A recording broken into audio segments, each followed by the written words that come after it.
Hello, my dear students.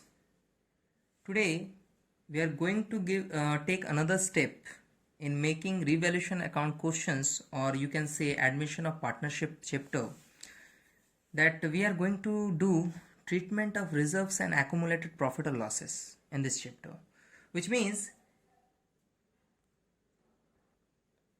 in this chapter you will get some reserves information or profit and loss account balances information, and you need to treat with that at the time of admission of partner. मतलब जब नया partner आता है तो वहाँ पे अगर balance sheet में कोई रिजर्व दिख जाए, कोई प्रॉफिट एंड लॉस का बैलेंस दिख जाए, जो कि प्रॉफिट भी हो सकता है, लॉस भी हो सकता है, दोनों हो सकता है, कोई प्रॉब्लम नहीं है.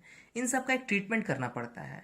एज यू नो, पहले ही मैंने बोला है कि जब एडमिशन ऑफ पार्टनर होता है और नया पार्टनर आपके बिजनेस में आता है पार्टनरशिप फर्म में, उसके आने के बाद बहुत सारे चेंजेस आते हैं. जैसे प्रॉफिट शेयरिंग रेशियो चेंज हो जाता है. जो भी प्रॉफिट आएगा दो लोगों की जगह तीन लोगों में, या अगर मान लीजिए पहले से तीन पार्टनर है, एक पार्टनर नया आ गया तो चार लोगों में बटेगा. तो इस तरह से कुछ चेंज आ जाता है. नया पार्टनर अपना कैपिटल इंट्रोड्यूस करता है, वो अपना एक शेयर ऑफ गुडविल भी इंट्रोड्यूस करता है, विच मीन्स जिसको वो पुराने पार्टनर बांट लेते हैं. Right. So read from here. At the time of admission, if there is any reserve, general reserve or the balance of profit and loss account appearing in the balance sheet, इसका मतलब balance sheet में आपका अगर कोई भी profit and loss account का balance है, reserve है, वैसे बहुत सारे कैटेगरीज ऑफ रिजर्व है जो हम लोग आगे चल के पढ़ने वाले हैं. अभी तो हम सिर्फ रिजर्व बोल रहे हैं. ठीक है, बहुत सारे रिजर्व्स आते हैं जिनका ट्रीटमेंट करना पड़ेगा. ठीक है, so we will get to that. मतलब धीरे धीरे सबका ट्रीटमेंट सीखेंगे. आप देखो यहाँ पे, it must be transferred to old partners capital account in their old profit sharing ratio. कहने का मतलब है कि एज जो भी प्रॉफिट या रिजर्व्स आपको उस टाइम दिख रहे होंगे, किस टाइम, जब आपका नया पार्टनर एंटर कर रहा है. ठीक है, सो आप खुद सोचो ना कि जब नया पार्टनर आ रहा है तो उससे पहले जो भी बैलेंस शीट में ऑलरेडी दिखाई दे रहा है वो सारे किसके रिजर्व्स हैं? पुराने बिजनेस के हैं, यानी पुराने पार्टनरशिप के हैं. सो अगर मान लो ए और बी आपका पुराना पार्टनर है और सी नया पार्टनर है, तो बिजनेस में कोई भी रिजर्व वगैरह दिखेगा, कोई भी प्रॉफिट या लॉस का पोर्शन दिखाई देगा जो कि बैलेंस शीट में दिख रहा है, वो कब किसका है? नए पार्टनर का तो हो नहीं सकता, वो सारा पुराना पार्टनर का है. यानी उन लोगों ने पुराने टाइम पे बिजनेस किया था तो रिजर्व्स क्रिएट किए, उन लोगों ने पुराने टाइम पे बिजनेस किया था तो उन्होंने प्रॉफिट और लॉसेस का कोई बैलेंस मेंटेन किया है बैलेंस शीट में. ठीक है, सो अगर नया पार्टनर आएगा तो उसको तो रिजर्व्स नहीं दे सकते हैं ना, या फिर उसको उसके हिस्सेदार भी नहीं बना सकते. उसको इस चीज का बेनिफिट कैसे मिल जाए? राइट. सो बेटर है कि at the time of admission, जैसे सारे एसेट्स का रिवैल्यूएशन करते हैं, कौन सी एसेट्स बढ़ गई, कौन सी एसेट्स घट गई, लायबिलिटी बढ़ा घटा, ये सब देखते हैं. फिर उसका एक प्रॉफिट एंड लॉस भी निकालते हैं कि भैया वो जो प्रॉफिट है उस डेट तक का लेके पहले पुराने वाले पार्टनर सेटल कर लेते हैं, ताकि आगे चल के जब बिजनेस स्टार्ट हो और नए पार्टनर के साथ तो सब कुछ फ्रेश दिखे. राइट. सो हम यहाँ पे क्या कर रहे हैं कि जब ट्रीटमेंट कर रहे हैं रिजर्व्स और प्रॉफिट एंड लॉस का, तो हमें इस बात का ख्याल रखना है कि जो भी प्रॉफिट एंड लॉस या रिजर्व्स आपको दोनों में से दिखा सकते हैं या फिर दोनों दिखाई दे सकते हैं. ठीक है, अगर दोनों है तो अच्छी बात है, एक है तो भी चलेगा. आपको करना क्या है, उनको ओल्ड पार्टनर्स को उनके ओल्ड रेशियो में बांट के दे देना है. राइट. यानी मान लीजिए 30,000 का कोई रिजर्व दिख गया, दो पार्टनर है आपके पास, लेट्स से इक्वल पार्टनर्स हैं. इक्वल पार्टनर का मतलब सब कुछ आधा आधा बढ़ता है, तो ए और बी को 15-15 हजार रुपए देके वो रिजर्व्स आपको राइट ऑफ कर देना है. मतलब दोबारा अगर कोई नया बैलेंस शीट बने तो उस रिजर्व का नामो निशान नहीं दिखना चाहिए.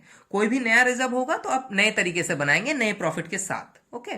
सो आपका यहाँ पे कॉन्सेप्ट क्या हो गया कि हम जब ट्रीटमेंट के बारे में सीख रहे हैं तो हमें इस चीज का ख्याल रखना है कि कोई भी रिजर्व है उस पर राइट्स किसका है, हक किसका है, अधिकार किसका है? पुराने पार्टनर्स का.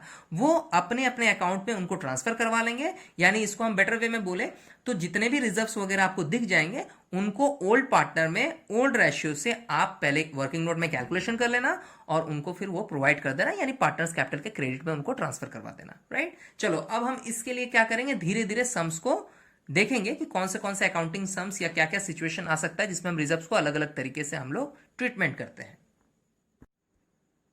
Now see here my dear students, common reserves you can find in old balance sheet. आपको कौन सा कॉमन नेम वाला रिजर्व आपको दिखाई देगा, उसका लिस्ट मैंने यहाँ पे दे दिया है ताकि आप कंफ्यूज ना हो कि इस तरीके का नाम आपको दिखे तो आप तुरंत पकड़ लो कि आगे चल के इसको हमें ओल्ड पार्टनर्स को ओल्ड रेशियो में डिवाइड करके इसको राइट ऑफ यानी हटा देना है. न्यू बैलेंस शीट में इसको बिल्कुल कोई भी बैलेंस नहीं रखना है. राइट. सो पहला है जनरल रिजर्व, जो कि जाना हुआ रिजर्व है. Reserve fund, contingency reserve, workman compensation reserve, investment fluctuation reserve, retain earnings, profit and loss account liability side में अगर है, profit and loss account asset side में भी दिखता है। तो ये सारे कुछ ऐसे रिजर्व्स हैं जो आपको कॉमनली सुनाई या दिखाई देंगे क्वेश्चन बनाते वक्त। सो आपको ख्याल रखना है कि इनका ट्रीटमेंट क्या है। As I already said you कि ओल्ड पार्टनर्स को ट्रांसफर कर देना है ओल्ड रेशियो में। Remember one thing, here is a reserve which you need to keep in mind very carefully। यहाँ पे जो 8 नंबर में profit and loss account asset side वाला बैलेंस है, रिमेंबर ये एक तरह का लॉस बैलेंस है जो बिजनेस मेंटेन करता है, राइट। अगर बिजनेस के सारे रिजर्व्स को आप देखो तो reserves always being created out of profit portions, right. जैसे बिजनेस ने कुछ प्रॉफिट कमाया तो 10% का पैसा रिजर्व कर दिया बिजनेस के डेवलपमेंट वगैरह के लिए। इमरजेंसीज के लिए करते हैं तो कॉन्टीजेंसी रिजर्व बोलते हैं। वर्कर्स के कॉम्पनसेशन को पेमेंट करने के लिए कुछ पैसे साइड करके रखते हैं तो उनको वर्कमैन कॉम्पनसेशन रिजर्व कहते हैं, राइट। इन्वेस्टमेंट के फ्लक्चुएशन को अगर कंट्रोल करने के लिए, ताकि उसका जो लॉस हो वो आप लोग मैनेज कर सको, तो उस वक्त हम इन्वेस्टमेंट फ्लक्चुएशन रिजर्व रखते हैं। रिटेन अर्निंग प्रॉफिट का ही एक पार्ट होता है, यानी कभी कभी इसको रिटेन अर्निंग के नाम से भी लिखा जाता है। और प्रॉफिट एंड लॉस अकाउंट का मतलब होता है कि प्रॉफिट एंड लॉस अकाउंट में से जो प्रॉफिट का हिस्सा होता है या फिर लॉस का हिस्सा होता है वो एक अकाउंट में जमा होता है।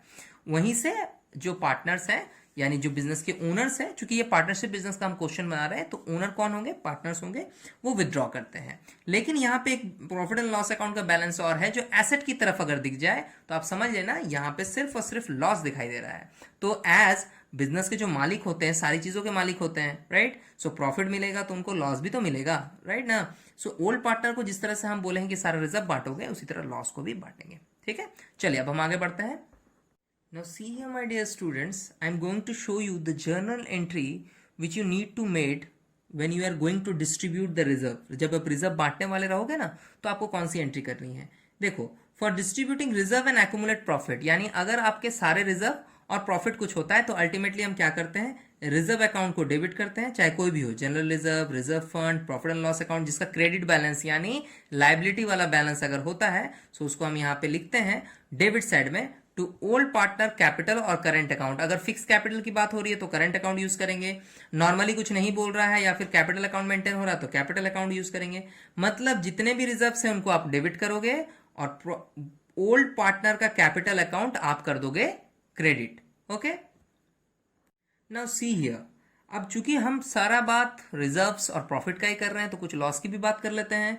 मैंने बोला था कि अगर प्रॉफिट एंड लॉस अकाउंट आपको एसेट साइड यानी डेबिट साइड के हिसाब से बैलेंस दिया हुआ है तो वो एक तरह का लॉस है। तो लॉस के समय या लॉस के टाइम पे आप क्या करोगे, एंट्री को रिवर्स कर दोगे।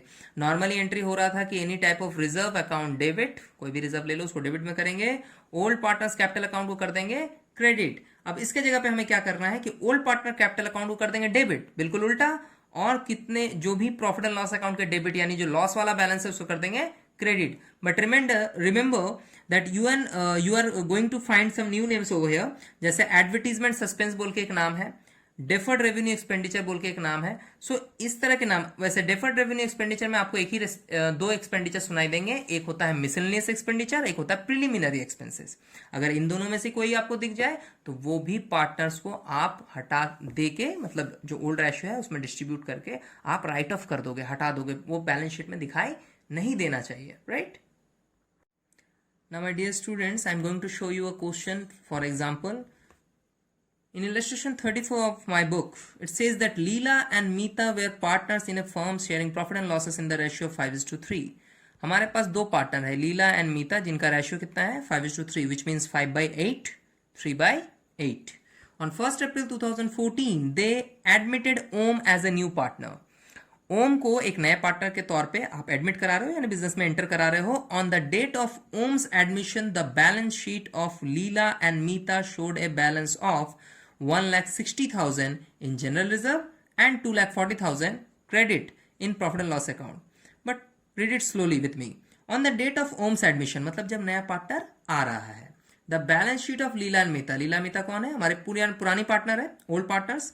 सो ओल्ड पार्टनर का जो बैलेंस शीट है वो क्या बैलेंस शो कर रहा है, showed a balance 1,60,000 in general reserve. उनके पास बैलेंस शीट में एक जनरल रिजर्व है जिसकी वैल्यू है 1,60,000 and 2,40,000 credit in PL account. Credit का मतलब यहाँ क्रेडिट बैलेंस से होता है। मैंने पहले ही बोला कि प्रॉफिट एंड लॉस अकाउंट एक ऐसा अकाउंट है या एक ऐसा रिजर्व का हिस्सा है जिसमें लॉस भी हो सकता है और प्रॉफिट भी। सो यहाँ पे क्रेडिट से इंडिकेट करने का मतलब होता है कि ये एक तरह का आपका प्रॉफिट है, क्योंकि अगर लॉस होता तो डेबिट शो करेगा। रिमेंबर, लॉस होगा तो डेबिट, और अभी प्रॉफिट है ना, इसीलिए यहाँ पे क्रेडिट है। सो हमारे पास दो चीजें हैं बांटने को पार्टनर को, एक है 160 का जनरल रिजर्व, ओके, और 240 का प्रॉफिट एंड लॉस अकाउंट का बैलेंस। दोनों ही रिजर्व और प्रॉफिट के हिस्से हैं। सो एंट्री में कोई चेंज नहीं आएगा, बस एंट्री को हम लोग अलग अलग तरीके से सीखेंगे।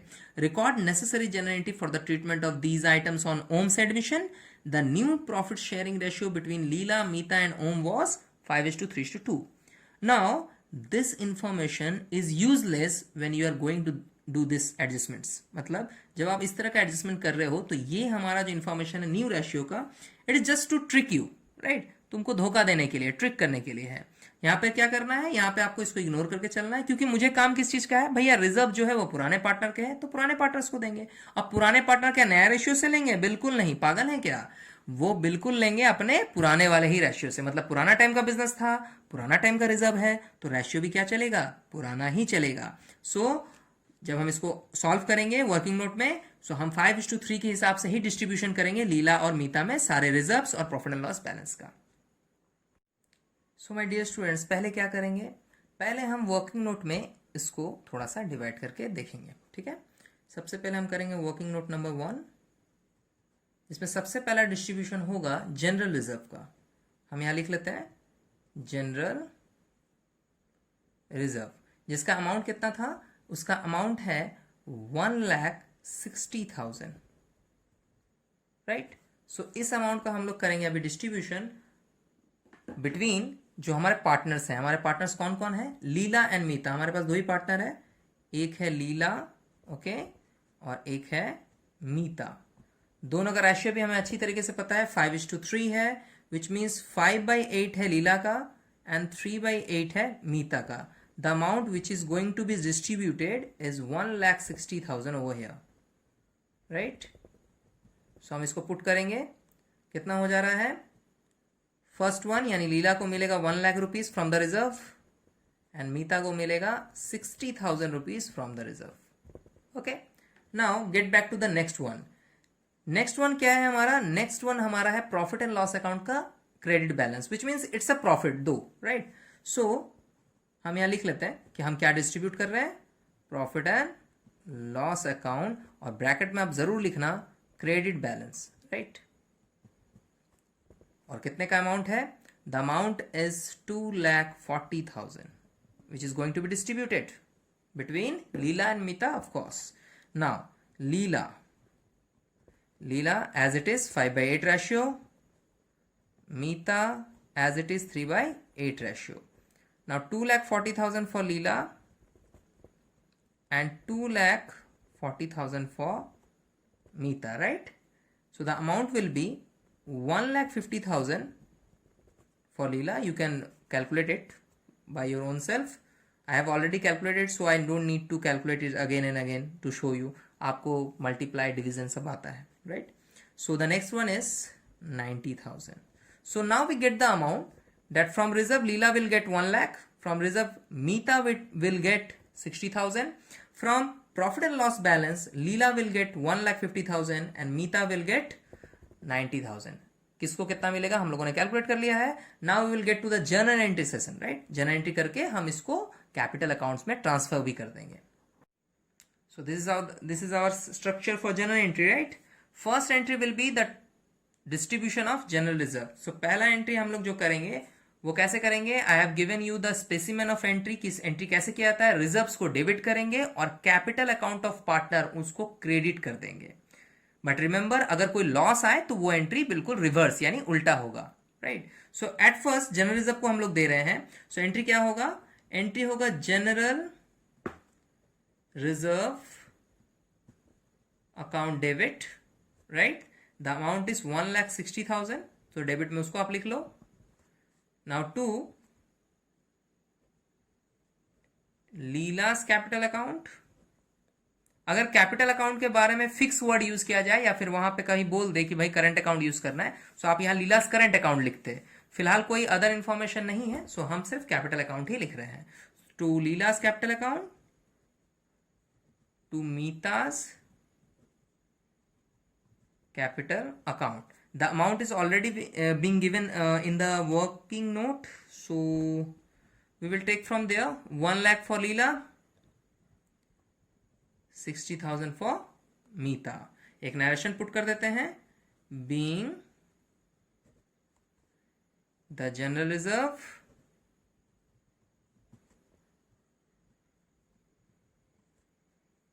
is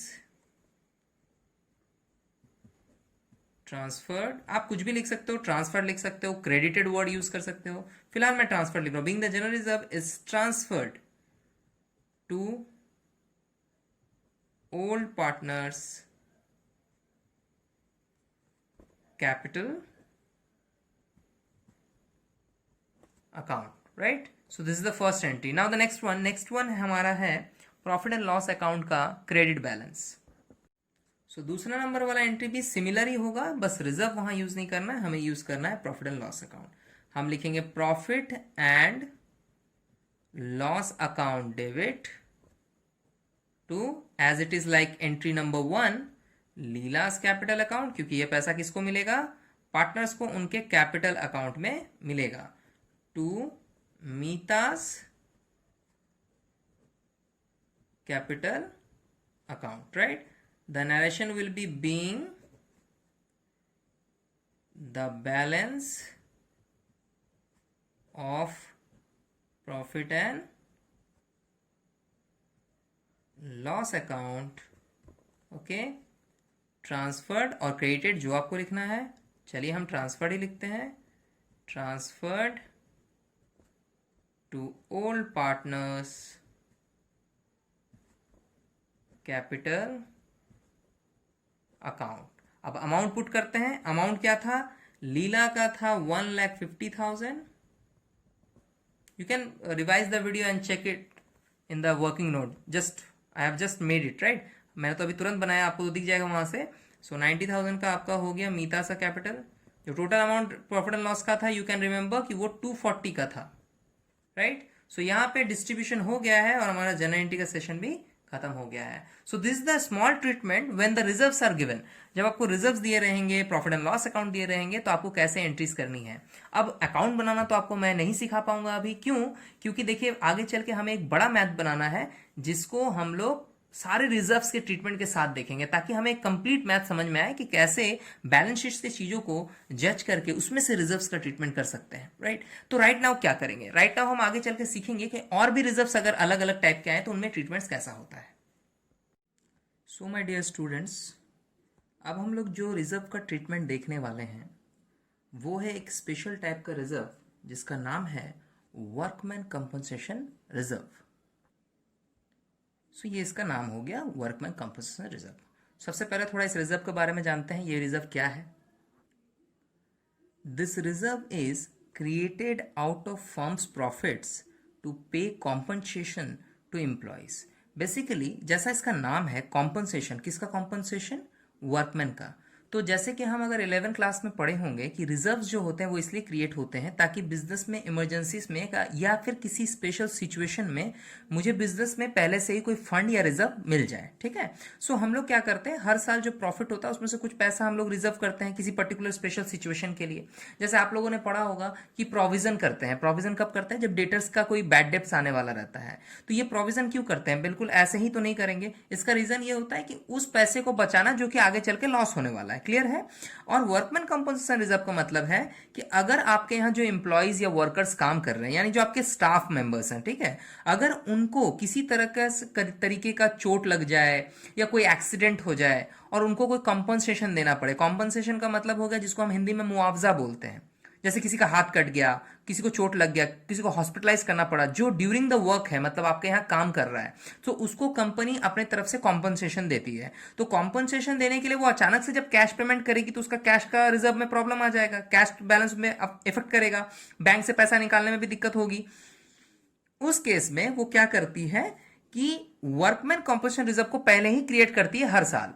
जानते हैं कि हमारे यहाँ स्टाफ काम कर रहे हैं, कुछ भी हो सकता है, ठीक है। सो वो ये रिजर्व को आउट ऑफ प्रॉफिट, देखिए आउट ऑफ फर्म्स प्रॉफिट थोड़ा थोड़ा करके रिजर्व करती है। लेट्स से कि 5% करके रिजर्व करती है। अब मान लीजिए किसी साल 10 लाख रुपए का प्रॉफिट हुआ, तो 5% के हिसाब से आपका 50,000 रुपीज रिजर्व में रख दिया गया। ऐसे करते करते उस रिजर्व का एक बैलेंस बनता हुआ आता है जिसका नाम है वर्कमैन कॉम्पनसेशन रिजर्व। अब at the time of admission आप क्या करते हो, इस रिजर्व का भी ट्रीटमेंट करोगे। जस्ट लाइक मैंने जो अभी समझाया थोड़ा देर पहले एक टॉपिक में कि जनरल रिजर्व को क्या करते हैं कि पार्टनर्स आपस में बांट लेते हैं, राइट। बट इस रिजर्व में एक स्पेशल केस है, एज ये इतना सिंपल नहीं है। क्यों नहीं है? क्योंकि ये वर्कर्स के लिए बना हुआ है। तो at the time of admission अगर आपकी कोई अकाउंटिंग रह गई हो, क्योंकि जो आपका पार्टनर है वो साल में कभी भी बीचों बीच आ सकता है। फिलहाल हम लोग हर जगह देखते हैं कि फर्स्ट डेट को ही आ रहा है, बट ऐसा है नहीं, प्रैक्टिकली वो किसी भी डेट को आ सकता है, ठीक है। इन दैट केस उससे पहले हो सकता है कि अभी तो पूरे साल की अकाउंटिंग कंप्लीट हुई नहीं है और हमें ये पता है कि 1 महीने पहले किसी वर्कर को चोट लगी हुई थी, तो उसका क्लेम होगा। अब चूंकि एडमिशन हो रहा है तो हमें तो सारे रिजर्व खत्म कर देना है, क्योंकि नए पार्टनर को तो कुछ देना नहीं है। तो इस रिजर्व को खत्म करने से पहले, राइट ऑफ करने से पहले हम क्या करेंगे कि इस रिजर्व को कोई क्लेम के थ्रू जाना है कि नहीं वो देखेंगे। मतलब इस रिजर्व के अगेंस्ट में कोई क्लेम है कि नहीं, क्या किसी वर्कर्स को कुछ क्लेम चाहिए था? अगर है तो पहले आप उसको पे करोगे, जो बैलेंस अमाउंट बनेगा वही आप पार्टनर्स को दोगे। अगर कोई क्लेम नहीं है तो वेल एंड गुड, पूरा का पूरा अमाउंट पार्टनर्स का होगा। यानी अल्टीमेट ट्रीटमेंट हर रिजर्व का यही है कि आपको इनको पार्टनर्स में क्रेडिटेड कर देना है उनके कैपिटल अकाउंट में, ठीक है। अभी देखिए मैं एक एग्जांपल देता हूं आपको। मान लो कि आपका जो WC रिजर्व है, रिमेंबर मैंने इसका नाम थोड़ा शॉर्ट कर लिया है क्योंकि इतना बड़ा नाम बार बार लिखने में थोड़ा टाइम टेकिंग हो जाता है। मान लो आपका एक WC रिजर्व बिजनेस में दिख रहा है, बैलेंस शीट में दिख सकता है, ऐसे नॉर्मली भी आपको कोई भी क्वेश्चन मिल सकता है जिसमें आपको वर्किंग नोट या इसका ट्रीटमेंट बताना हो, तो आपको रिजर्व का एक अमाउंट बताया जाएगा। लेट्स से कि एक रिजर्व बना हुआ है बिजनेस में जिसका अमाउंट अभी शो हो रहा है 50,000 और एक WC का क्लेम आ गया, वर्कमैन कॉम्पनसेशन के लिए क्लेम आ गया बिजनेस में जो कि है 15,000 का। तो अगर आप ओल्ड पार्टनर को आप अगर WC रिजर्व देना चाहते हो, सो ये अमाउंट डिटरमिन होगा 50,000 का रिजर्व और माइनस 15,000 का क्लेम। यानी जो पार्टनर को पैसे डिस्ट्रीब्यूट होंगे वो 35,000 जो कि बैलेंस अमाउंट है। क्या बोलेंगे इसको? Balance left. इस रिजर्व में पहले तो 50,000 था। अगर मान लो ये क्लेम नहीं होता तो मुझे पता है कि हर रिजर्व को तो ओल्ड पार्टनर को दे देना है ओल्ड रेशियो में, राइट।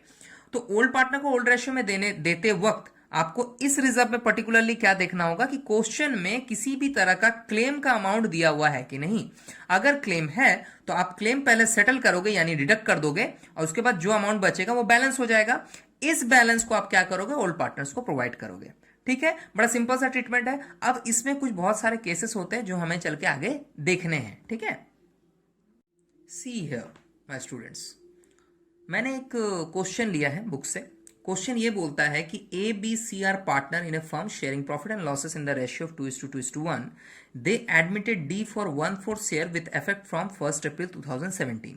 हमारे पास 3 ओल्ड पार्टनर हैं जिनका ओल्ड रेशियो दिया हुआ है and extract from of their balance sheet as at 31 March 2017 is as follows. मतलब ये एक बैलेंस शीट का एक डिटेल है, मतलब पूरी बैलेंस शीट नहीं दी हुई है, क्योंकि हम लोग अभी सिर्फ इसका ट्रीटमेंट सीख रहे हैं। धीरे धीरे हमें एक कॉम्प्रिहेंसिव सम मिलेगा जिसमें सारी चीजें एक साथ मिक्स की हुई होंगी, तो वहां से हमें उसको एक्सट्रैक्ट करना है। तो इसीलिए यहाँ पे क्या किया, जो काम का डिटेल है जिसको हम सीख रहे हैं उस डिटेल को यहाँ पे मेंशन किया गया कि लाइबिलिटी साइड में एक वर्कमैन कंपनसेशन रिजर्व 80,000 का दिख रहा है, मान के चलिए, ठीक है। आपका क्वेश्चन क्या है कि 3 पार्टनर है, तीनों का रेशियो ये रहा।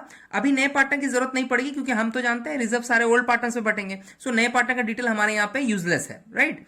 कोई कॉम्प्रिहेंसिव सम होगा तो देखा जाएगा, उसमें भी आपको यूजलेस ही रहेगा क्योंकि नए पार्टनर को कोई पैसा नहीं मिलता है, राइट। सो यहां पे कुछ केसेस बने हुए हैं। अब केसेस क्या है, देखिए केसेस बनते हैं क्लेम्स पे।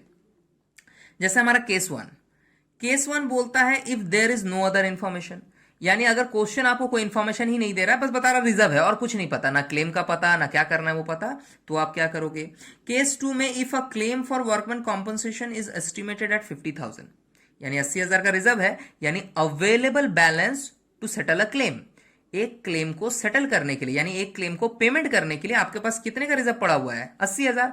इस पैसे के अंदर किसी का भी कोई दिक्कत होगा तो हम लोग पेमेंट कर सकते हैं। अब देखो आप, if A claim for workman compensation is estimated at 50,000, अगर ये क्लेम 50,000 रुपया का है तो आप खुद बताओ, क्या ये इस 80,000 के बैलेंस पे हम इस क्लेम को सेटल कर सकते हैं? आप बोलोगे बिल्कुल सर, पैसे तो हैं, सफिशिएंट पैसे हैं और पैसे बचेंगे भी। बिल्कुल सही बात है। इसका मतलब आप इस 80,000 में से सबसे पहले इस क्लेम को सेटल करोगे। केस 2 में, केस 2 क्या बोल रहा है कि एक क्लेम आ गया है 50,000 का। ठीक है, चलिए क्लेम आ गया तो देखते हैं फंड है कि नहीं हमारे पास। बिल्कुल फंड है 80,000 का।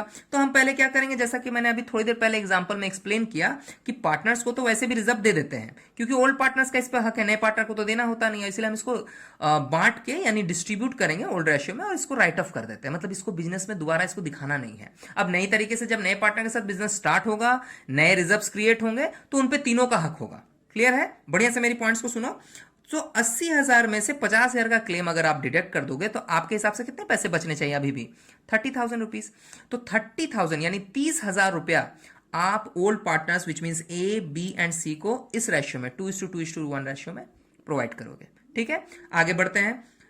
तो फिर एक काम और करते हैं, एक चीज और टेस्ट कर लेते हैं। केस 1 में बोलता है if there is no other information which means there is no claim. अब कुछ नहीं बोला तो उसकी गलती है, कोई क्लेम है नहीं। अकाउंटेंट क्या करेगा, आप क्या करोगे, आप बोलोगे सर 80,000 का अवेलेबल बैलेंस है। बिल्कुल सही बात है, कोई अदर इन्फॉर्मेशन नहीं है क्लेम को लेके। बोलोगे हाँ ये भी सही बात है, पूरा का पूरा पार्टनर को बांट देना है, हम रुकेंगे थोड़ी किसी के लिए, राइट। आगे देखो, केस 3 बोलता है if a claim for workman compensation is estimated at 80,000। अगर एक क्लेम आया है जिसकी वैल्यू है 80, अब हमारा रिजर्व भी 80 है, तो क्या हम पेमेंट कर सकते हैं? जी सर, हम पेमेंट कर सकते हैं। बट फायदा सॉरी, इसमें एक पॉइंट ये आएगा कि पेमेंट के बाद एक पैसा यानी नील अमाउंट जो है वो पार्टनर्स के लिए बचेगा। अब नील है तो पार्टनर्स को तो कुछ दे नहीं पाएंगे, पैसे होंगे तब तो आप दोगे, राइट। सो आप क्लेम सेटल कर देना, उसमें कोई प्रॉब्लम नहीं। क्लेम सेटल की भी एंट्री होती है, उसका भी ट्रीटमेंट होता है। सो पहले आप तो क्लेम सेटल करोगे, क्लेम सेटल करने के बाद बैलेंस बचेगा तो ही आप बांटते हो, राइट। यही हम बार बार समझा रहे हैं।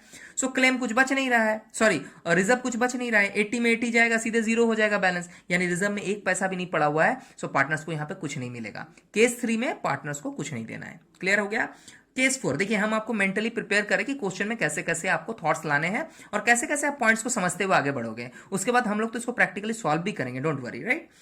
If a claim for workman compensation is estimated eight 1 lakh rupees.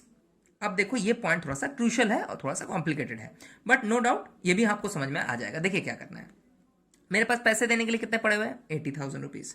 अब बोलोगे सर क्लेम अमाउंट तो बहुत ज्यादा है, पैसे बचेंगे कहां, उल्टा देने पड़ जाएंगे और पॉकेट से। ऑब्वियस से बात है, आपको क्लेम देना है। Claim is a kind of liability, ध्यान से सुनना, claim is a kind of liability, but if you have any reserve और fund against this liability you can settle it.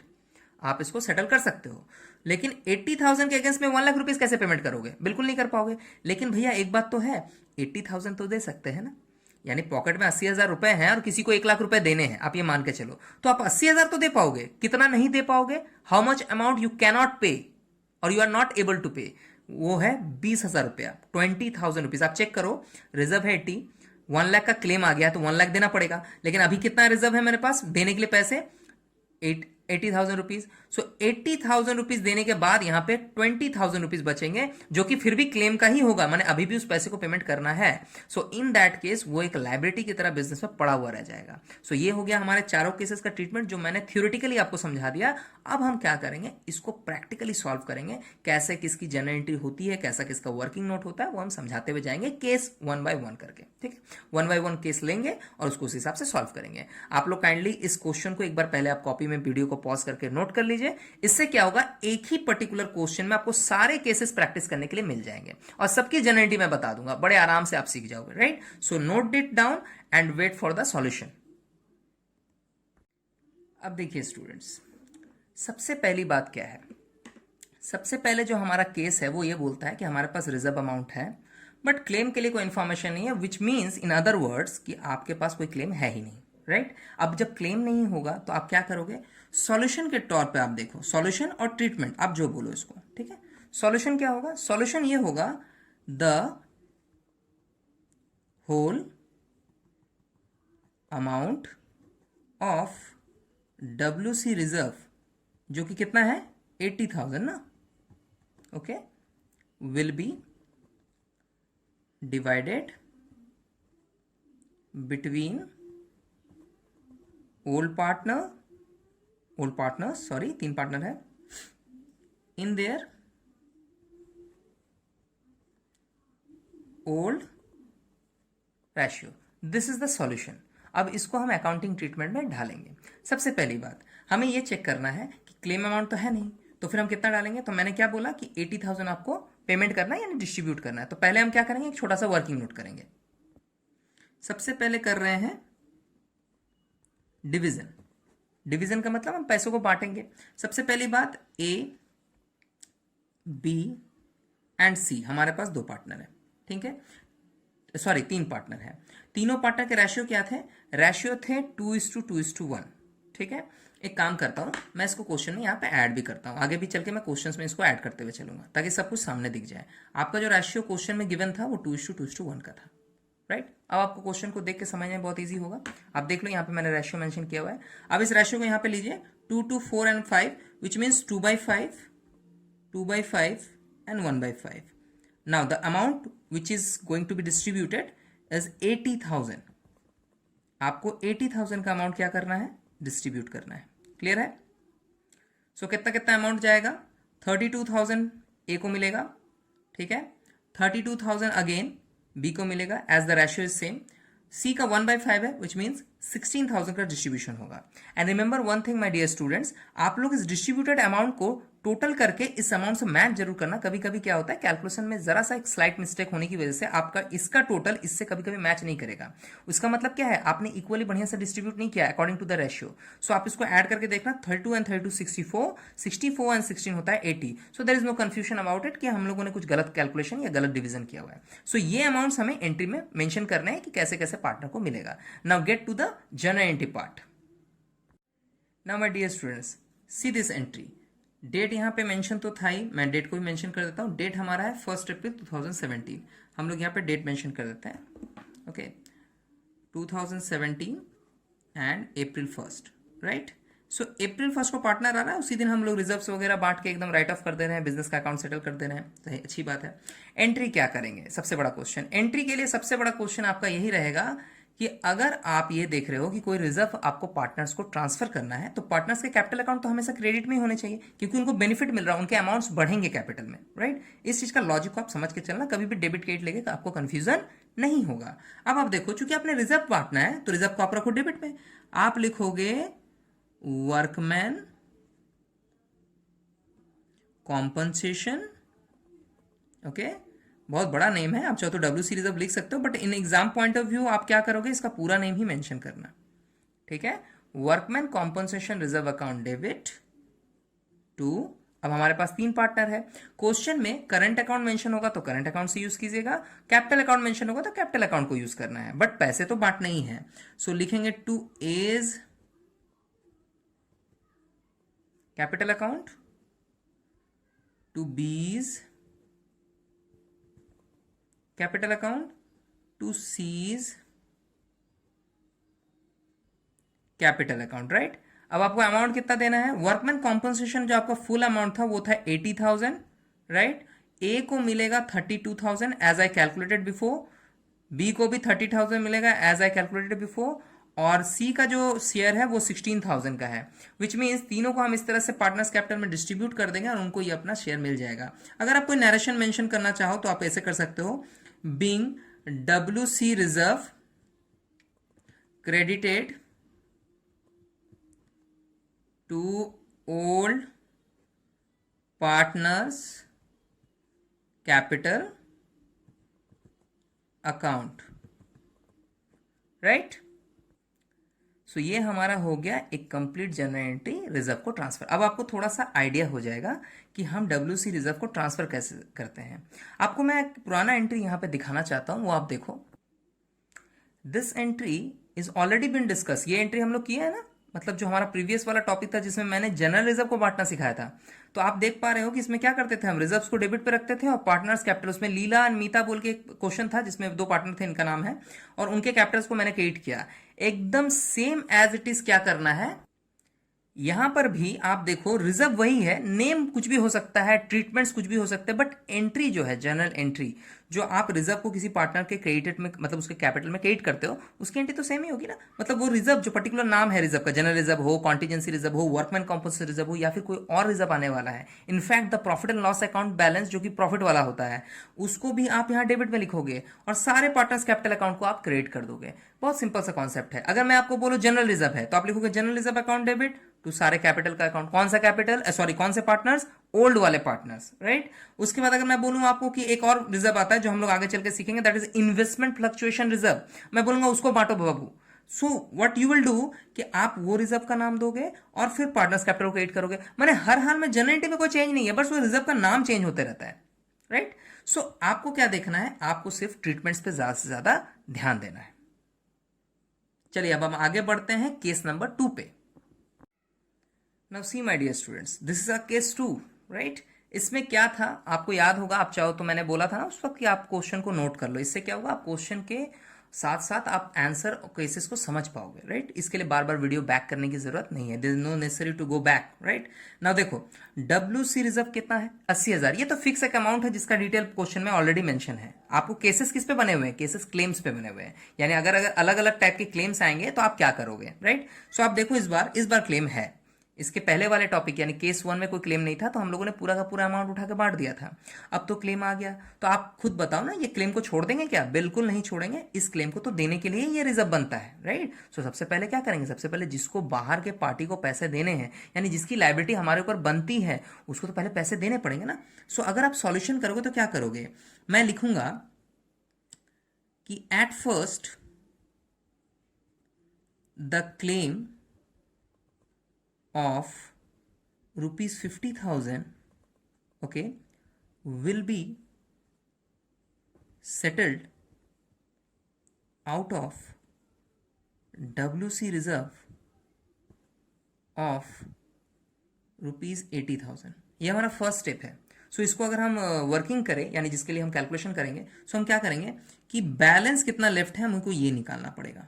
Balance left is equal to हो जाएगा 80,000 rupees का reserve है, 50,000 मेरे को क्लेम में पेमेंट करना ही पड़ेगा, जो भी आपका वर्कर है उसको देना पड़ेगा, यानी 30,000 का बैलेंस है, ठीक है। द बैलेंस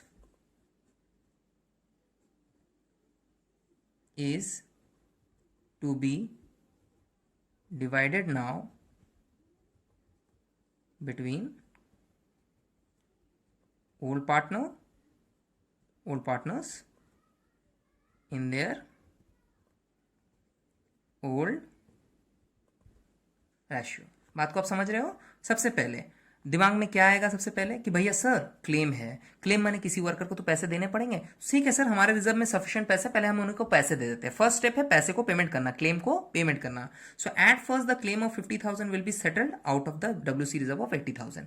80,000 से पहले 50,000 का क्लेम दे देते हैं। तो हम सबसे पहले क्या कैलकुलेशन करेंगे कि हमारे पास बैलेंस कितना बचता है, ठीक है। चलिए क्लेम अमाउंट का तो अकाउंटिंग करना, बट हम यहाँ क्या सीख रहे हैं कि पार्टनर्स को कितने पैसे दे पाएंगे। अब पार्टनर को पहले दे पा रहे थे 80,000 रुपया, अब तो क्लेम देना पड़ेगा 50,000 का पहले वर्कर को, पहले उनका क्लेम चुका देते हैं। भैया आप कितने पैसे बचे, 30,000 rupees. Now the balance is to be divided now between old partners in their old ratio. मतलब अब जो बैलेंस आपके पास बच जा रहा है, उसी बैलेंस को आप क्या करोगे, पार्टनर्स को डिवाइड करोगे। कौन सा बैलेंस, ये देखो आप 30,000 वाला।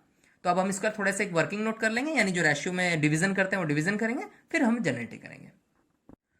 अब डिवीजन जब कर रहे हैं तो सेम रेशियो जो हम लोग पहले यूज कर रहे थे वही करेंगे, 2:2:1 वाला, विच मीन्स ए का है 2/5, बी का है 2/5 एंड सी का है 1/5।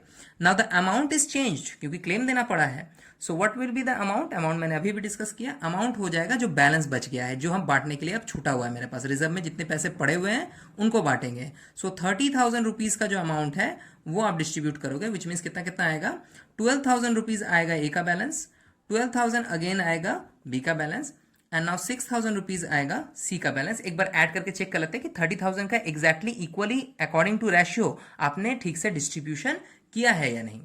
चलो चेक करते हैं, 12 and 12 24 and 6 30,000, so it is perfectly divided, right. So अब हम करेंगे जर्नल एंट्री। चलो अब हम लोग करते हैं journal entry for that particular situation. But यहाँ पे दो सिचुएशन है, पहले तो क्लेम भी सेटल करना है प्लस जो बचे हुए पैसे उनको ट्रांसफर करना है, यानी एंट्री तो दो होनी चाहिए, बट हम एक कंपाउंड एंट्री कर सकते हैं। लेट्स सी क्या करेंगे। सबसे पहले डेट दे देते हैं, 2017 का डेट था, 2017 का डेट था अप्रैल 1 का, राइट। सो हमारी एंट्री क्या हो जाएगी, आप देखो सबसे पहले आप एंट्री में क्या लिखोगे, रिजर्व को ही लिखोगे। एंट्री हो जाएगा वर्कमैन कॉम्पनसेशन, राइट। उसके बाद रिजर्व क्योंकि मेरा वहाँ पे स्पेस कम है इसलिए मैंने उसको नीचे थोड़ा लिख दिया। ऐसा आप एग्जाम में मत करना, आप कॉपी को वाइड तरीके से यूज़ करना। मेरी कॉपी थोड़ी सी छोटी है, right. Account debit, right, clear है, दिख रहा है सबको। अब देखो आप इसमें क्या करेंगे, सबसे पहले क्लेम का यहाँ पे आप एंट्री डालोगे, ठीक है। क्लेम के एंट्री के लिए हम यहाँ पे लिखेंगे provision for WC claim account. ये पॉइंट थोड़ा नया है, आप ध्यान से देखो। आपका जो वर्कमैन कॉम्पनसेशन रिजर्व है वो एक्चुअली में तो 80,000 का है। कंफ्यूज नहीं होना, अभी आराम से आप 1 बाय 1 देखो। आप उसमें से क्लेम कितना कर दोगे? सर 50,000 का क्लेम था, बिल्कुल सही बात है। हम 50,000 क्रेडिट में पहले उसमें से पैसा निकाल देंगे तो बचेगा 30,000। उसके लिए वही एंट्री करेंगे जो हम पहले सीख चुके हैं। हम करेंगे सारे पार्टनर्स के कैपिटल को क्रेडिट में, to A's capital account, to B's capital account and to C's capital account. Clear है? A's capital account, so A's का कैपिटल में कितना जाएगा? 12,000, जो हम लोगों ने अभी अभी वर्किंग नोट में निकाला है। बी का भी 12,000 था और लास्ट 6,000 था सी का। ओके, सो ये हो गया हमारा एक पर्टिकुलर जनरेटेड जिसमें हम क्लेम अमाउंट के लिए भी एक एंट्री यहाँ पे ऐड करते हैं। यानी रिजर्व का अमाउंट फुल अमाउंट से दिख रहा है, to provision for WC claim, मतलब आगे कोई भी केस आपको मिले जिसमें क्लेम है, यानी क्लेम या तो पूरा सेटल हो रहा है या आधा सेटल हो रहा है या जितना भी सेटल हो रहा है, क्लेम होना चाहिए। अगर क्लेम होगा तो आप reserve to provision for WC claim इस तरह का एक एंट्री करोगे। यहाँ रिजर्व का फुल अमाउंट, क्लेम का अमाउंट यहाँ पे। अगर मान लीजिए 80 का 80 क्लेम है, जो कि हमें केस 3 पे शायद मिलने वाला है कि 80,000 में 80,000 का ही क्लेम करेंगे, कुछ भी बांटने को बचेगा नहीं, तो वहां पे 80,000 लिखेंगे, कोई प्रॉब्लम नहीं है। हो सकता है ये कैपिटल अकाउंट्स को हमें क्रिएट करने की जरूरत ना पड़े क्योंकि पैसे हैं नहीं तो बांटेंगे कहां से। सो इस केस में आपको इस एंट्री को थोड़ा सा याद कर लेना है। Now coming to the part of the narration, हम लिखेंगे being WC reserve, okay, is credited to old partners capital account, okay, after adjustment of WC claim। ठीक है, जो मैंने एंट्री की उसी को मैंने एक्सप्लेन कर दिया आपके नरेशन में। Now coming to the case number 3। Now see here students, this is case number 3 and it said कि WC रिजर्व तो आपका जो फिक्स है वो 80 वाला है ही। अब हमारा क्लेम है जो कि बिल्कुल इक्वल टू रिजर्व है, मतलब ना एक पैसा कम ना एक पैसा ज्यादा, जितने का रिजर्व अवेलेबल है उतने का ही क्लेम आ गया है। ना व्हाट यू विल डू कि हम सॉल्यूशन करते वक्त ये चीज का ध्यान रखते हैं कि क्लेम सेटल करने के बाद जो पैसे बचेंगे वही पार्टनर्स को मिलेंगे, नहीं तो नहीं मिलेंगे, राइट। इस चीज का आप ख्याल रखना। ना solution, what will be the solution? Solution ये होगा कि एट फर्स्ट, जैसा कि मैंने अभी केस 2 में बताया, eight first the claim of ₹80,000 will be settled out of the WC reserve of ₹80,000। Now सबसे पहली बात, बैलेंस कितना लेफ्ट है? भैया 80,000 का क्लेम है, राइट, 80,000 का ही रिजर्व भी है, सो 0, यानी आप जिसको बोलोगे नील हो गया हमारा अकाउंट, मतलब इस अकाउंट में कुछ पैसे नहीं बचे। तो क्या कुछ डिवाइड कर सकते हैं? सो यहाँ पे हम लिख देंगे सीधे सॉल्यूशन, बहुत ही ज़्यादा कुछ बोलना नहीं है इसमें। Nothing left in WC reserve, ठीक है, to be divided between old partners, right. So claim तो है, क्लेम की एंट्री कर सकते हैं और क्लेम की एंट्री करेंगे भी, बट आपके पास कोई बैलेंस बचा ही नहीं पार्टनर्स को बांटने के लिए, सो डिवीजन भी हो नहीं सकता, राइट। जितने का रिजर्व उतना क्लेम। चलिए अब हम जनरल एंट्री का पार्ट में आ जाते हैं। चलो अब एंट्री करते हैं हम लोग 2017 अप्रैल 1, राइट। अभी क्या पता चला? अभी ये पता चला कि कोई डिस्ट्रीब्यूशन अमाउंट बचा ही नहीं है, बट क्लेम तो है, क्लेम सेटल करना है, पूरे अमाउंट से करना है। सो एंट्री हमारी जो होगी वो हाफ होगी। हाफ क्या होगी? देखिए हर हाल में आपको WC रिजर्व, अब मैं पूरा नाम नहीं लिख रहा हूं, अब तो आप समझ ही गए हो कि ये WC क्या है, वर्कमैन कॉम्पनसेशन रिजर्व। सो WC रिजर्व अकाउंट डेबिट आपको करना है, ठीक है। टू कर देंगे provision for WC claim account. Only the claim will be settled because no amount is left to be divided between all partner. So हमारा 80,000 का हो जाएगा रिजर्व एंड 80,000 का हो जाएगा क्लेम। हमारा नरेशन क्या होगा? नरेशन होगा being the claim on WC reserve is settled.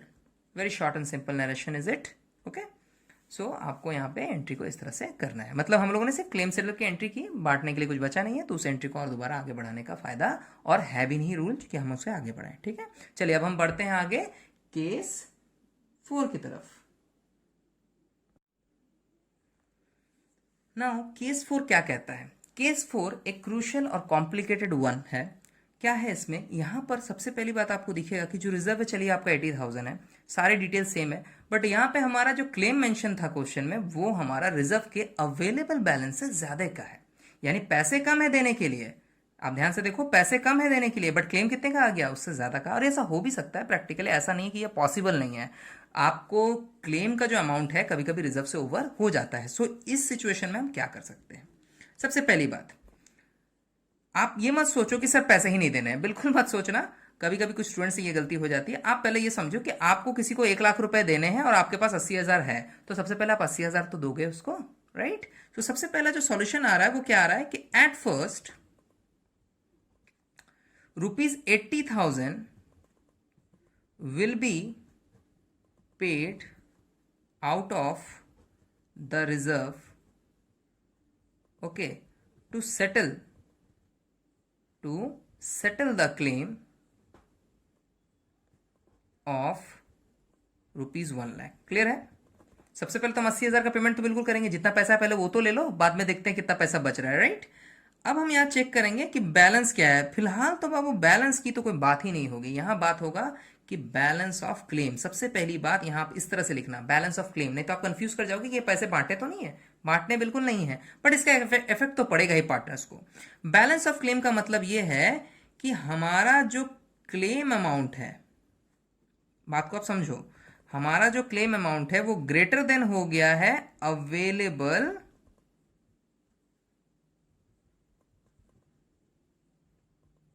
Reserve से, यानी क्लेम अमाउंट ज्यादा है, अवेलेबल रिजर्व कम है।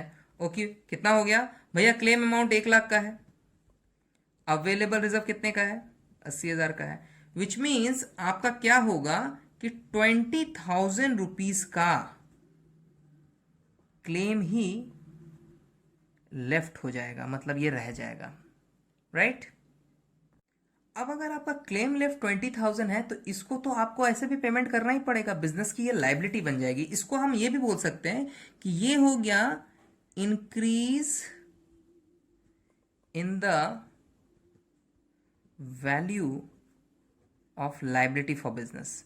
और रिमेंबर, जब भी इस तरह का कोई लाइबिलिटी इंक्रीज कर जाइए तो एक स्पेशल सिचुएशन में इंक्रीज कर गया, क्योंकि इसकी पेमेंट की तो अब कोई भी रास्ता इसका पेमेंट का है नहीं। जो भी फंड था, चूंकि आप बोलोगे सर कैश से पेमेंट कर देते हैं, ऐसा कुछ नहीं है। चूंकि ये WC रिजर्व है तो WC रिजर्व को WC क्लेम के सेटलमेंट के लिए ही बनाया जाता है, इसीलिए क्लेम अमाउंट को सिर्फ रिजर्व से ही पेमेंट कर पाएंगे, कहीं यहां वहां से पैसा नहीं ले सकते हैं। ये मन में अगर ख्याल आया भी तो ये अगेंस्ट रूल हो जाएगा और आप ऐसा बिल्कुल नहीं करोगे, यानी ऐसा सोचोगे भी नहीं, भैया रिजर्व है तो पेमेंट करेंगे, नहीं है तो जितना है उतना दे देंगे, बाकी का क्लेम बिजनेस में पड़ा रह जाएगा। यानी किसी को 1,00,000 रुपए देने थे, 80,000 का रिजर्व अवेलेबल था तो 80,000 पकड़ा दिए हैं, 20,000 is still left in the claim side, so वो क्लेम अभी भी दिखेगा as a increase in the value of liability के नाम से। और आप लोग जानते हो, जब भी कोई वैल्यू ऑफ लाइबिलिटी इंक्रीज करता है तो ये आपको इफेक्ट करता है एक ऐसे अकाउंट में जिसको हम ऑलरेडी डिस्कस किए थे, इसका नाम है रीवैल्यूएशन अकाउंट। तो आप रीवैल्यूएशन अकाउंट के डेबिट साइड में इसको शो करोगे, ठीक है। मैं यहां लिख देता हूं अच्छे से कि show in the revaluation account, कहां पे? डेबिट में। सो आपको यहां पे क्या क्या करना है? सबसे पहले क्लेम सेटल करना है, जिसकी जनरेलिटी मैं ऑलरेडी बता चुका हूं, एंट्री बिल्कुल सेम वैसे ही होगी, और बाकी का क्लेम आप रीवैल्यूएशन में ट्रांसफर करोगे। अब थोड़ा सा इसमें आगे बढ़ते हैं और क्या कर सकते हैं। Now, this claim is a kind of loss to the firm. So, it will be debited to old partners capital account in their profit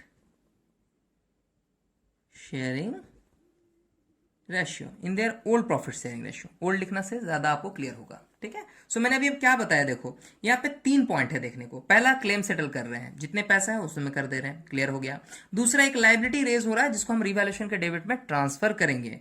और तीसरा कि चूंकि ये क्लेम जो रह जा रहा है बिजनेस के लिए वो एज ए लॉस दिखेगा बिजनेस में, क्योंकि हम यहाँ पे एक पूरी रिवैल्यूएशन अकाउंट तो नहीं बना रहे हैं. सो जितने का लॉस अभी दिख रहा है उसको तो सेटल करना पड़ेगा. सो ये जो क्लेम का लॉस है सेटल कौन करेगा भैया? ओनर ही करता है. और ओनर में नए पार्टनर को आप घसीटना भी मत. Do not drag the new partner into this situation. यहाँ पे जो भी चीजें हैं ओल्ड पार्टनर के साथ ही की जा सकती है. यानी फायदा होगा तो उनको मिलेगा, तो नुकसान भी उन्हीं को मिलेगा. यानी इस केस में जहां आपको नुकसान हो रहा है 20,000 रुपए का, जो कि आप क्लेम नहीं दे पा रहे हो वर्कर्स को, तो वो क्लेम आपको सेटल करना होगा रिवैल्यूएशन के लायबिलिटी में दिखा के.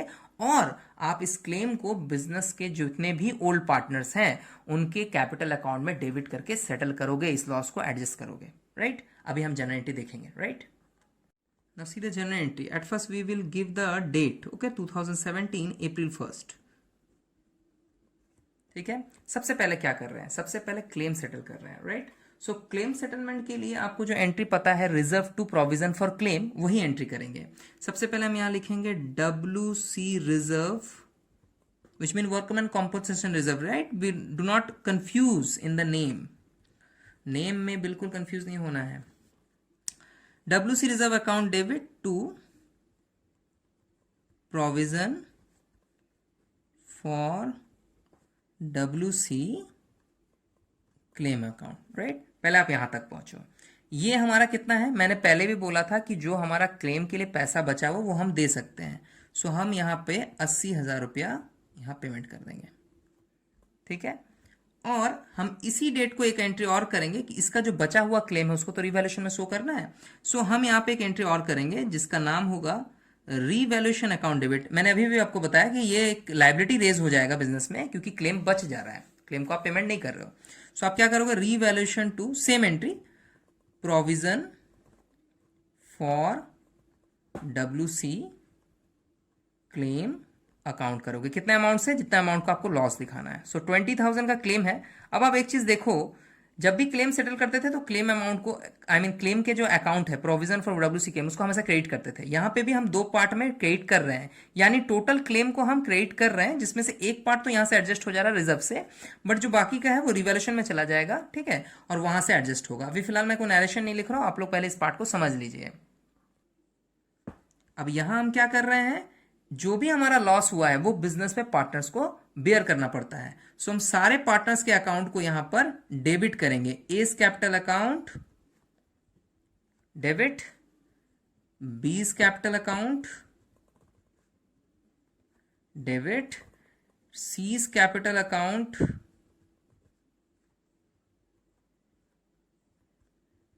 डेबिट टू, यहां पे लिख देंगे रीवैल्यूएशन अकाउंट, क्योंकि हमारा जो ये क्लेम का लॉस कहां पे पड़ा हुआ है? रीवैल्यूएशन में. तो कोई भी लॉस प्रॉफिट कहां से निकलेगा?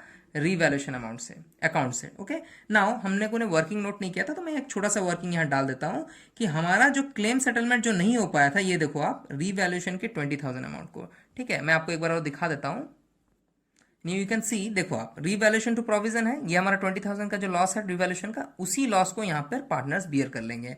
सो 20,000 रुपीज इंटू 2/5. ओके. कितना अमाउंट हो जाएगा? 8,000 आई गेस. मैं एक बार चेक कर लेता हूं. हाँ ठीक है. ये मिलेगा ए को. मिलेगा क्या? वो तो लॉस बियर कर रहा है. 20,000 इंटू 2/5 अगेन, जो कि अगेन 8,000 आएगा, ये हमारा बी के लिए हो जाएगा. और 20,000 इंटू 1/5 विच मीन्स 4,000 का जो अमाउंट हो जाएगा वो सी बियर कर लेगा. सो एंट्री किस तरह से हो रही है? एस कैपिटल अकाउंट डेबिट 8,000, बीस capital account debit 8,000, seize capital account debit 4,000, 8, 8 and 4 which means 20,000 का रिवैल्यूएशन लॉस ये लोग बियर कर लिए. सो दिस इज द एंट्री. यहाँ पे 3 एंट्री किया है. कभी कभी क्वेश्चन में क्या करता है, मैं आपको एक चीज शो करना चाहता हूँ कि ये जो फर्स्ट 2 एंट्रीज हैं, जो मैंने आपको बताया कि एक आपको रिजर्व टू क्लेम का एंट्री करना है और एक रिवैल्यूएशन टू क्लेम का एंट्री करना है. रिजर्व टू क्लेम इसलिए क्योंकि जितना अमाउंट है उतना तो दे पाएंगे, तो चलो उतना तो हम क्लेम में डाल दिए, लेकिन जो अमाउंट बच जाएगा उसको रिवैल्यूएशन से डालेंगे मतलब ये अमाउंट अल्टीमेटली यहां से एडजस्ट भी होगा. सो फिलहाल हम क्लेम सेटलमेंट करने के लिए 20,000 का लॉस वहां दिखा के पैसे दे देंगे, और उस लॉस को किससे लेंगे? पार्टनर्स से लेंगे, राइट. तो पार्टनर्स हमारा देगा, आप देख पा रहे हैं यहाँ पार्टनर्स का नाम है, यहां से देगा. हम चाहे तो इन दोनों एंट्रीज को मर्ज कर सकते हैं, एज यहाँ पे जो क्रेडिट है वो कॉमन है, आप देख पा रहे हो ना. सो हम यहाँ लिख सकते हैं WC reserve account debit 80, revaluation account debit 20 और टू क्लेम हो जाएगा 1 लाख रुपीज. तो वो भी गलत नहीं है. मोस्ट ऑफ द टाइम हमारा जो बुक होता है या फिर कहीं पे सिखाया जाता है तो वैसे मिक्स करके सिखाया जाता है. But why I have broke it, मैंने इसको ब्रोक क्यों कर दिया, मतलब इसको तोड़ क्यों दिया? इसलिए क्योंकि आपको अलग अलग ये सेटलमेंट समझ में आए कि हमारे पास रिजर्व का जितना बैलेंस था उसको पहले मैंने क्लेम में डाला, बाकी का जो क्लेम रह गया वो रिवैल्यूएशन में चला गया. अब वही रिवैल्यूएशन का क्लेम आप देख पा रहे हो, पार्टनर्स को सेटलमेंट हुआ है. ये रहा रिवैल्यूएशन अकाउंट. यहाँ देखो, मेरी उंगली को आप देखो, I am marking over here. यहाँ रिवैल्यूएशन है 20 का, ये रहा हमारा रिवैल्यूएशन 20 का, राइट. सो इसको हम लोगों ने पार्टनर्स के थ्रू सेटल कर दिया, यानी क्लेम आराम से सेटल हो गया. So these are the 4 cases जिसमें आपका सारा केस आ चुका है. पैसे ज्यादा पड़ सकते हैं, कम पड़ सकते हैं, बराबर हो सकते हैं या बिल्कुल नहीं हो सकते हैं. सो इन 4 केसेस में आपको ट्रीटमेंट करना है. Okay, now we are moving forward to our very special next reserve account.